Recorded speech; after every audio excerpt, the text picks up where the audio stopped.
Hi, and welcome to This Week in East Brunswick. Features this week include a candlelight vigil sponsored by the Girl Scouts of East Brunswick in honor of the American troops serving in the Gulf. Black History Month celebrated at the library with a film presentation by Bob Lippitt. And the Friends of the Library's book sale at the Brunswick Square Mall. The Department of Public Works presents an update on snow and ice removal. Dr. John Kopko, Amy Fisher, and Phil Caccavalli announced some plans to recognize the subject of reading during March in the township schools. This and more tonight, including reviews of a recent council meeting and township budget hearing. But first, here's a look at programming for the first week of March here on Channel 8. Have fun with fitness Monday morning at 10 with Lenore Kulik on Look Great, Feel Great. At 10:30, local youngsters enjoy stories about taking care of the earth on Stories from the Library. Tuesday night at 7:30, it's You and Your Money with Paul Hansen. And at 8 o'clock, Stuart Davis investigates alternate forms of financing mortgages on Real Estate Quarterly. Spotlight on Education focuses on the reading curriculum in the East Brunswick schools in March. That's at 7:30 Wednesday night. At 8 o'clock, Laura Ivan looks into the causes and consequences of date rape on 18 growing up in East Brunswick. This Week in East Brunswick is back Thursday night at 7 and 8. And at 7:30, Let's Talk Health goes on location to Princeton to Family Born, the Mildred Morgan Center for Women's Health, and in East Brunswick to Dr. Sandy Milgram's office for a demonstration on a laser device that eliminates broken blood vessels and some birthmarks. Check the community bulletin board for Saturday's programming and local events. Girl Scout Troop 2 of East Brunswick, along with local residents and township officials, showed support for the soldiers fighting in the Middle East during a candlelighting ceremony held at the township's municipal complex. As part of the presentation, township resident Annette Rojek shared with onlookers a letter addressed to her brother, currently serving in the Gulf. Dear Greg, hi, how have you been doing? I miss you very much and wish you were here. It's been 2.5 years since I last saw you. Everyone I know is so proud of you and wishes you well. Yellow ribbons are dangling from trees everywhere in the hope of peace in the Middle East. I heard you called a few days ago. Unfortunately, I was in school at the time. So you work in a van answering phones as a part of your communications major in the 7th Corps 57th Maintenance Company. I, too, are always on the phone because of my new job at a telemarketing company. I want you to know that we think of you constantly and you are always in our hearts. It is good to know that you are in a healthy state of mind. I have full faith in the U.S. that it will do the right thing in regards to the war. I am very happy to hear that the Army food is getting better and was pleased that you received my package. My friends from school are writing you and your address was printed up in the home news. Many things have changed in East Brunswick. New stores are in business and new houses are put up. But even though things are different, this place is still your home. Greg, you are a soldier having a very important job to do. Defend your country to the best of your ability, and as soon as the war ends, hop the first plane home. Because I will be waiting for you in my barely running escort to take you home to your family, where you belong. I love you and miss you, your little sister Annette.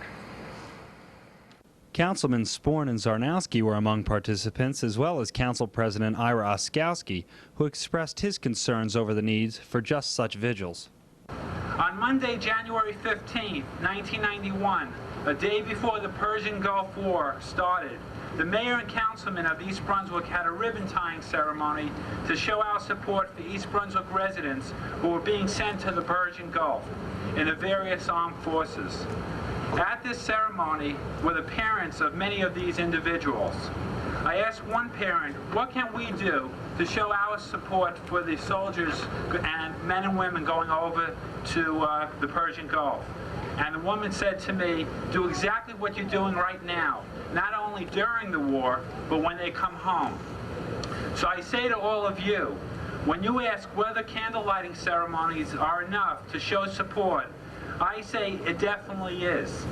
When the men and women in the Persian Gulf think about the candlelighting ceremonies, I assure you that the warmth from the candlelights will reach the Persian Gulf to give them warmth in their hearts.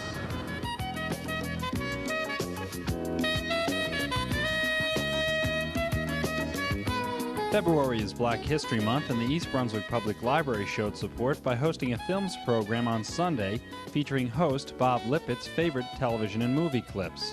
The presentation recognized the contributions of entertainers such as Ella Fitzgerald and Sammy Davis Jr. to the music industry.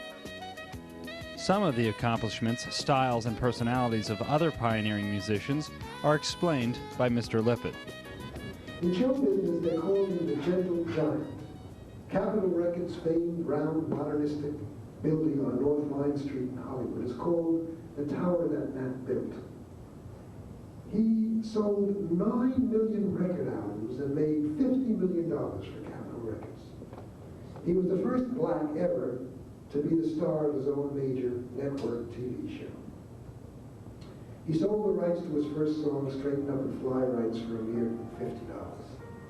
The record sold more than 900,000 copies as recorded by Nat King Cole Trio. Nat died of cancer at the age of 45.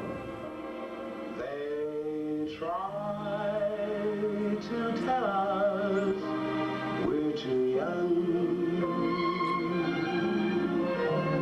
to really be in love. They say that love's a word we've only heard, but can't begin to know the meaning of.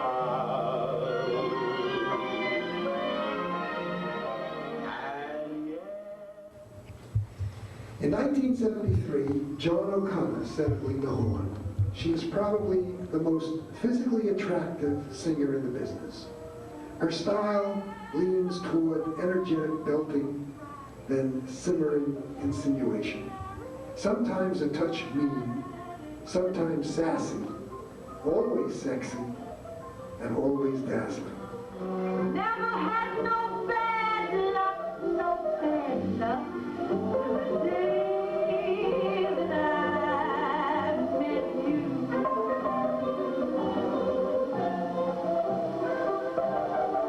Baby, I don't want no more loving. No, I'd rather be all alone.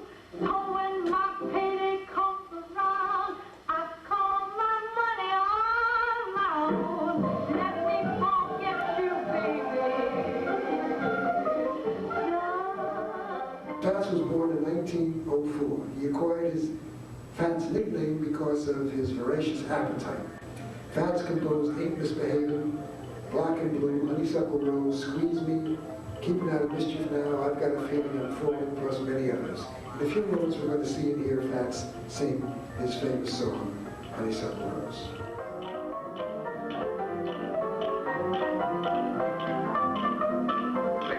Take him the keys for what he does there, huh?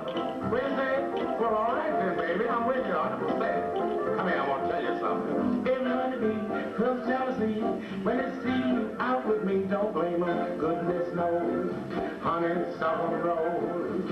When you pass my flowers through side, and I know the reason why. You're much sweeter, goodness knows, honeysuckle rose. I don't mind sugar. You just have to. Hi, I'm Amy Fisher. I'm the Director of Community Relations for the school system. Today I'm in the studio with Phil Cacavalli, our reading supervisor, and Dr. John Kopko, our superintendent of schools, who has initiated a series of curriculum months in which specific subjects are highlighted. We had Math Month in November, and we had Language Arts Month in January. And during both of those months, we had meetings for parents. John, did a lot of people attend those meetings? Yes, Amy, they certainly did. And we also received many favorable comments about the meetings. They really provided parents with the opportunity to learn about specific areas of the curriculum and ways that they can help and assist their children at home. Right. Well, Phil, now we're about to embark on Reading Month in March. What kinds of activities do you have planned for parents? Okay, I'll be presenting a workshop for parents called Creating Lifetime Readers. We'll be doing it at 4 different elementary schools. Parents of students from all grade levels are invited to attend, and I think that's really important that we note that. Dates and places are, remember, elementary schools, March 4th at Chittick Elementary School, March 11th at Lawrencebrook Elementary School, March 20th at Memorial Elementary School, March 27th at Frost Elementary School. All meetings will begin at 7:30 in the evening and will last approximately 1 hour. This is, I think, is really a very appropriate activity to have during this year because the Library of Congress has declared this the Year of the Young Reader. Right. Year of the Lifetime Young Reader, rather. Year of the Lifetime Reader. Lifetime Reader, right. And if people want to refresh their memories about those dates, they can look at the Community Bulletin Board on Channel 8 where they're posted. That's good. Phil, what kind of activities will you have during the day for Reading Month? Okay, we have a number of activities planned at all the schools all over the district. The reading staff has been supplied with posters that promote reading. The posters feature various characters from literature as well as famous people. For example, Curious George from literature, E.T. from the movies, Bette Midler, David Bowie, Stephen King, the author of the horror stories, is one of our poster people this month, as well as Glenn Close. And all of the people are pictured reading or doing something with books to encourage children to read. All the teachers are planning special activities such as read-ins, displays of books, special bulletin boards, and incentive programs where if a child reads, the child gets some kind of a special reward. Some of the principals are planning to read aloud to the students, to go from room to room and read aloud to the students, and to initiate programs such as DEAR, which is another acronym for Drop Everything and Read, which means that at some point during the school day, the principal will announce over the PA that it's DEAR time, and everyone in the school, cafeteria worker, custodian, secretary, principal, everybody who's in the school at that time will stop whatever he or she is doing, take out a book and read for 10 or 15 minutes. That'll occur every day of the month. And that's a really important kind of incentive program for us to start in the schools. Right. John, each of the months includes a training session conducted by the appropriate supervisor for all the principals in the district. What's the purpose of those meetings? Well, since principals generally have a kind of a global view of all the subjects taught in their buildings, these meetings provide them with an opportunity to focus on one subject area and to become really informed about the details of the curriculum and about the specialized teaching techniques that might be used in that subject. And that kind of information is particularly helpful to them when they're doing evaluations of teachers as well. Right. Well, what will happen after Reading Month? What's our next month? Well, our next month is Social Studies Month, and that will be observed in May. And Mr. Bob Flood, our District Supervisor of Social Studies, will be on Channel 8 News before then to tell our viewers what will be happening. Great. Well, we'll look forward to that. And thank you both for being here.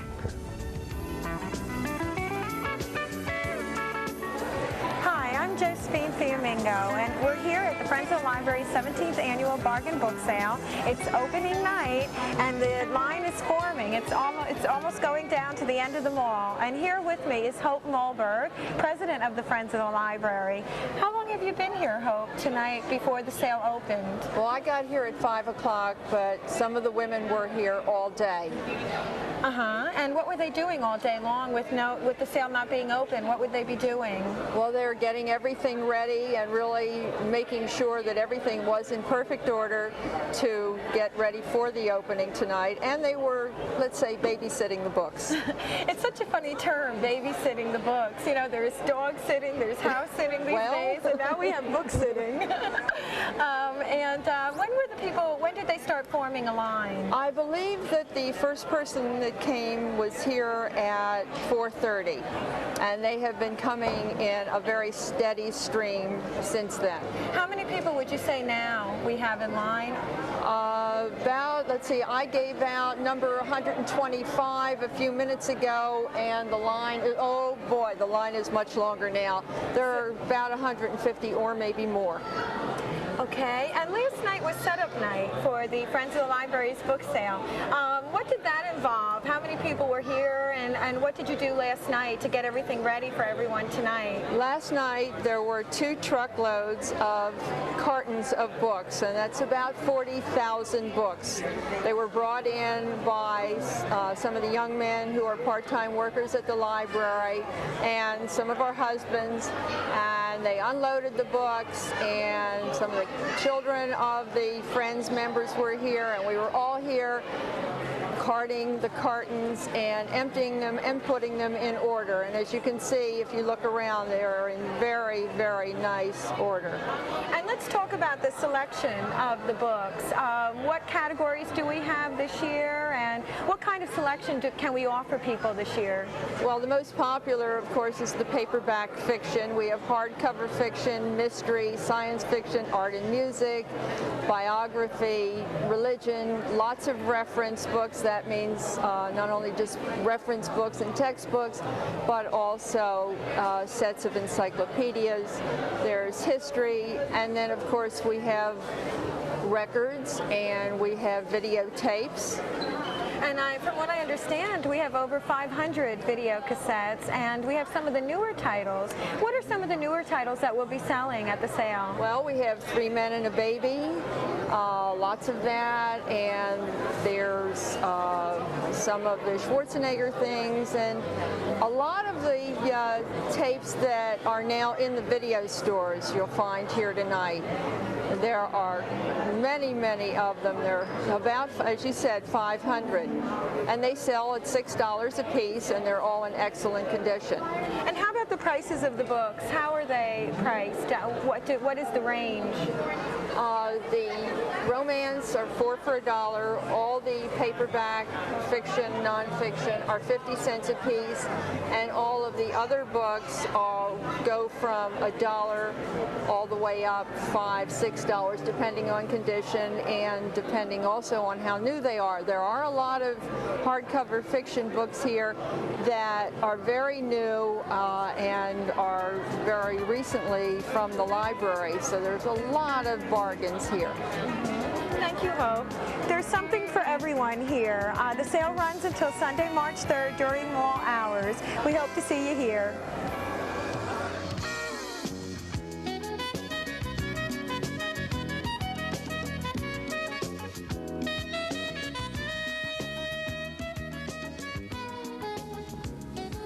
Good morning. My name is Carl Mattias, road foreman in the Department of Public Works and Water Resources. I would like to present an overview of the Department's snow and ice control operational plan. Timely removal of snow and ice are critical to assure safety to our residents and traveling public. As you see on your video monitor, all road assignments begins with planning and scheduling. This morning, Department management is reviewing our ice and snow control plan in preparation of an expected snowstorm. Reports of expected weather conditions, snow, freezing rain, or heavy rains are reported by our weather service 24 hours prior to the projected weather change. Has everyone received the CompuWeather's report of the expected snow starting at 3 o'clock this afternoon? You've all got it? Yes. Okay. Carl, what can you tell us concerning your equipment and personnel?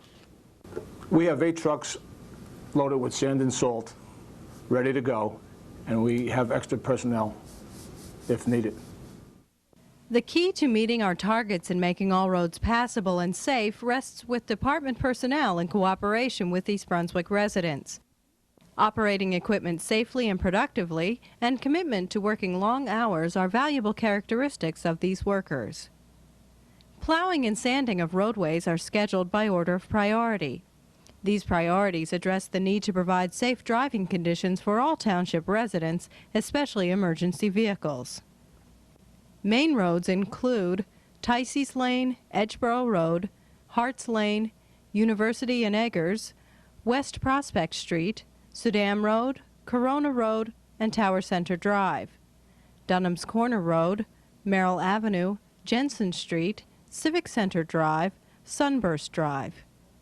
Ruse Lane, Old Stage Road, Winton Road, and New Brunswick Avenue. Hardenberg Lane, Riva Avenue, Church Lane, Helmetta Boulevard. Collector or secondary roads include Narracon Place, Kennedy Boulevard, Renee Road and Lake Avenue, Gage Road, Cotters Lane and Kimberly Road, Sullivan Way, Timber Road and Farms Road, Racetrack Road, Gladstone Road and Buck Road, Arthur Street and Lonzac Lane, Frost Avenue, Lansdowne Road, Hillsdale Road, Meadow Road, Fern Road, Central Avenue, Village Drive and Henley Drive, Dutch Road, Tall Oaks Road, and Fresh Ponds Road. Local streets will be covered following the opening of primary and secondary roads. County roads are sanded and plowed by county road maintenance crews. They include River Road, West Prospect Street, Milltown Road, Riders Lane, Old Bridge Turnpike, Cranberry Road, Summerhill Road, and Main Street in the Old Bridge section. The three classifications cover approximately 170 miles of township roads. Each storm presents unique problems which department personnel must be prepared to handle. The key element in controlling road freeze-ups is the early application of sand and salt. This is effective with temperatures above 20 degrees.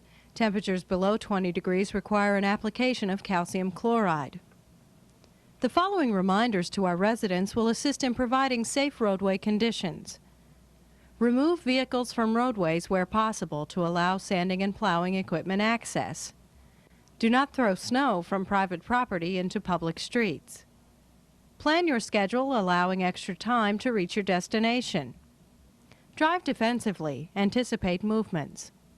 Slow down well in advance, 200 feet of intersections. Equip your car with all-weather tires. Check their condition and air pressure. Your Public Works Department, both management and workers, are committed and motivated to provide all motorists with safe driving conditions. Thorough planning and execution combined with resident cooperation will provide this objective. A cultural tapestry, unity and diversity was the theme this year for the East Brunswick Schools Affirmative Action Contests. The contests were designed to enhance awareness and appreciation for the contributions of people from different ethnic, religious, and racial backgrounds to our society. Contests in 3 disciplines were planned by the school's Affirmative Action Advisory Committee. A social studies contest included 6th and 7th graders from Hammersholt Middle School and 10th graders from the high school. Churchill's 8th and 9th graders participated in an English contest, and students in all grades throughout the district submitted entries in the art contest. Tuesday night, Director of Affirmative Action for the school system, Amy Fisher, and Superintendent of Schools, Dr. John Kopko, recognized the winners of the social studies and English contests at a ceremony at the high school. Participants in the art contest will be awarded Thursday night. Entries from the contest are now on exhibit at the high school gallery adjacent to the auditorium.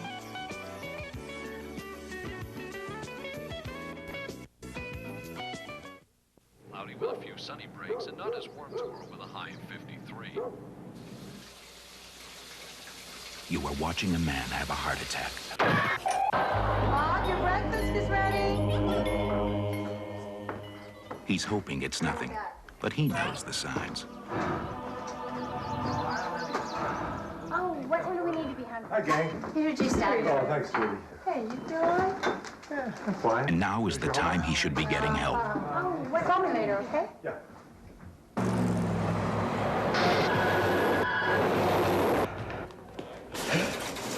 Getting to the hospital at the first signs of an attack can save your life.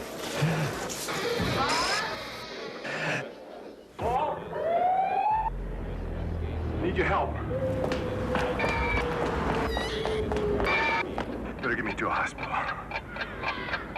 Remember, your life is in your hands.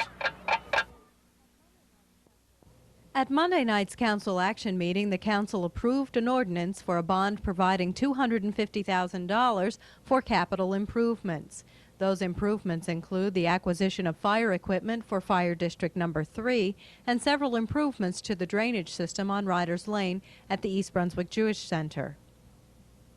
In other council news, the council voted 4-1 to accept a new 4-year contract with the Middlesex County Utilities Authority. The new contract will net the township approximately $24.5 million in host community benefits. Some of that money is to be used specifically for road improvements and solid waste dumping costs. Councilman Joe Hudak, a longtime proponent of closing the Edgeboro landfill, was the only member to oppose the new contract. Hudak believes that the township should and can do everything possible to try to close Edgeboro landfill. Township officials noted, however, that closing the landfill would leave a giant hole in the budget, one that a later council would have to contend with. Also at Monday night's meeting, after having time to review, the council approved a contract with the engineering firm of Mazer, Sosinski and Associates to replace township engineer William Fitzgerald. Township officials decided to hire a firm to work on township projects because one engineer can no longer handle the amount of work. Mayor Sinagra contends that the township should save money in the long run by going with a larger firm. Councilman Hudak cast the only opposing vote, stating that a larger firm would indeed cost more money. The council also unanimously voted to authorize $60,000 for William Fitzgerald to complete several projects he has already started. On Thursday night, the Township Council held one of two public hearings for the 1991 municipal budget.